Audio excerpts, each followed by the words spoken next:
Ia adalah bentuk dari seni, kuasa, dan perlawanan, dan hubungan sakral dengan alam semesta. Reog Ponorogo.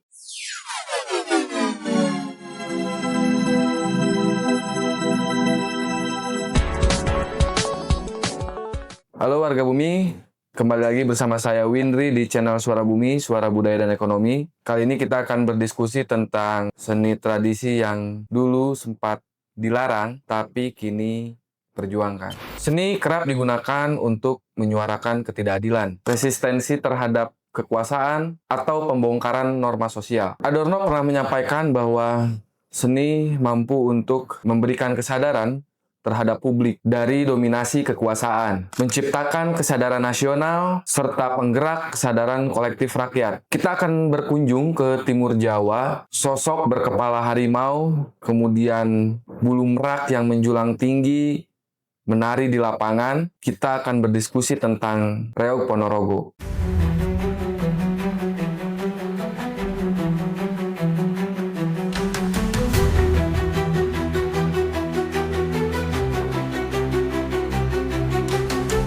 Reog bukan sekedar tari, ia adalah bisikan masa lalu, ia adalah teriakan yang ditahan, ia adalah bentuk dari seni, kuasa, dan perlawanan. Reog Ponorogo bukan sekedar tarian, tapi dia memiliki nilai-nilai spiritual, simbol perlawanan, dan identitas lokal. Reog berasal dari mitologi klasik Jawa. Kisahnya bermula dari Raja Kleno Suwandono dari kerajaan Bantar Angin yang ingin mempersunting Putri Kediri. Namun lamarannya ditolak dan ia pun menghadapi perlawanan dari Singa Barong, makhluk berkepala naga dan berhiaskan bulu merak. Tentu saja banyak versi tentang kisah-kisah lahirnya kesenian Reog Ponorogo. Kawan-kawan bisa nanti menuliskan juga di kolom komentar tentang kisah-kisah lain dari versi-versi yang lain. Kisah-kisah rakyat tersebut menjadi struktur narasi dalam struktur pertunjukan reog. Tapi di balik legenda ada ruang-ruang spiritual. Warok, sosok sentral dalam reog, bukan sekedar penari. Ia menjalani laku tirakat, puasa, pengendalian nafsu, dan hubungan sakral dengan alam semesta. Warok diyakini memiliki kekuatan spiritual yang dapat melindungi masyarakat. Jatilan, para penari kuda lumping, menjadi manifestasi kekuatan trans. Dalam keadaan kesurupan, tubuh mereka bukan milik mereka lagi. Tubuh menjadi medium komunikasi antara dunia manusia dan dunia gaib. Reog juga menjadi semacam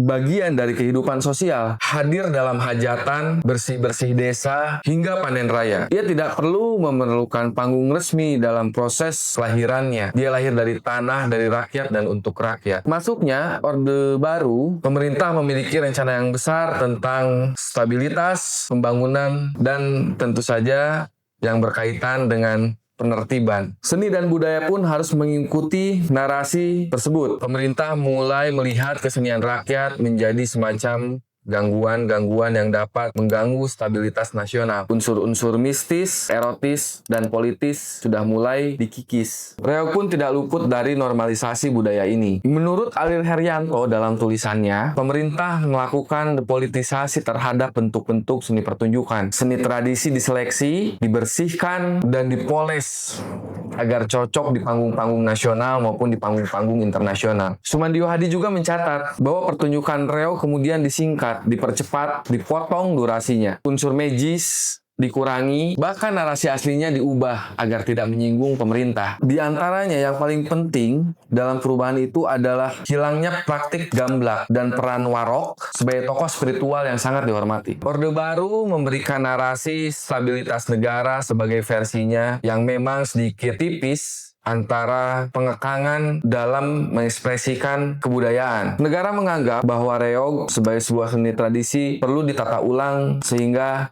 dapat menyesuaikan dengan visi nasional. Semua bentuk ekspresi lokal disaring, disusun, dan ditampilkan jika sudah sesuai dengan moral versi pemerintah dan tentu saja untuk kepentingan politik penguasa. Melalui festival kesenian daerah, seni reog diseragamkan. Unsur-unsur liar seperti kesurupan, improvisasi, atau kritik sosial perlahan-lahan mulai dihilangkan. Tubuh warok ditata, musik reog dikompres untuk kepentingan struktur koreografi, bahkan penampilan diatur sehingga jangan sampai terlalu terkesan mistis, hingga reog dijadikan alat promosi wisata daerah. Sensor ini bukan hanya soal isi, tapi durasi, struktur gerak, bahkan pakaian. Reog harus tampil lebih sopan dan modern. Begitulah versi pemerintah pada saat itu. Warok tampil seperti penari biasa, narasi yang dibuat lebih patriotik. Dalam catatan Arianto tahun 2014, beliau menyampaikan bahwa kesenian reog dalam festival kesenian rakyat hanya menjadi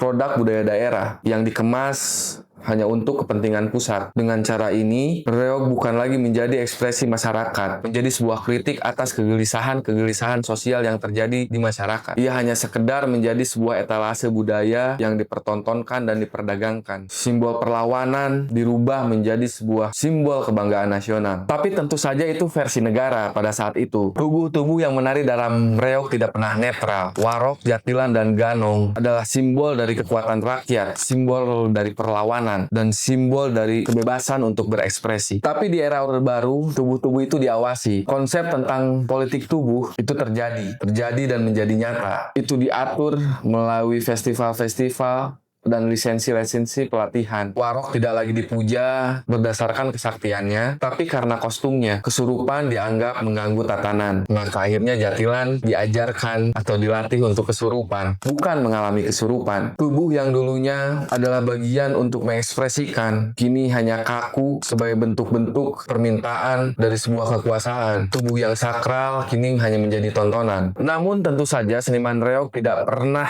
menyerah. Mereka menemukan cara-cara untuk bertahan, menjaga nilai-nilai yang memang diwariskan pada saat kesenian itu dilahirkan. Menurut Susilo, dalam catatannya tahun 2010, bahwa seniman reog melakukan peran ganda. Di depan negara mereka tampil patuh, tapi pada ruang-ruang tertentu mereka tetap melestarikan, menjaga orisinalitas dari sebuah seni pertunjukan reog. Misalkan pertunjukan-pertunjukan yang diselenggarakan di desa untuk hajatan atau untuk kegiatan-kegiatan kemasyarakatan, itu tetap melakukan ritual-ritual sebelum pertunjukan reog itu dilakukan. Praktik spiritual tidak ditampilkan di publik, namun praktik itu tetap hidup dan tumbuh di dalam komunitasnya. Warok tetap dihormati tapi tidak dibicarakan secara terbuka. Bahkan nilai-nilai seperti kesetiaan, kehormatan, dan hubungan warok dengan gemblok tetap dijaga sebagai sebuah simbol ketaatan murid kepada gurunya. Inilah kekuatan budaya. Ia tidak mudah untuk dibunuh. Ia bisa bersembunyi, menyesuaikan, beradaptasi, lalu hidup kembali di waktu yang tepat. Namun masyarakat pendukungnya tidak diam. Di balik festival resmi yang diselenggarakan oleh pemerintah, di masyarakat yang tanpa panggung, tanpa juri, tanpa pengawasan, simbol-simbol perlawanan tetap hidup. Ganong, si anak nakal, menjadi metafora generasi muda yang menggugat kekuasaan.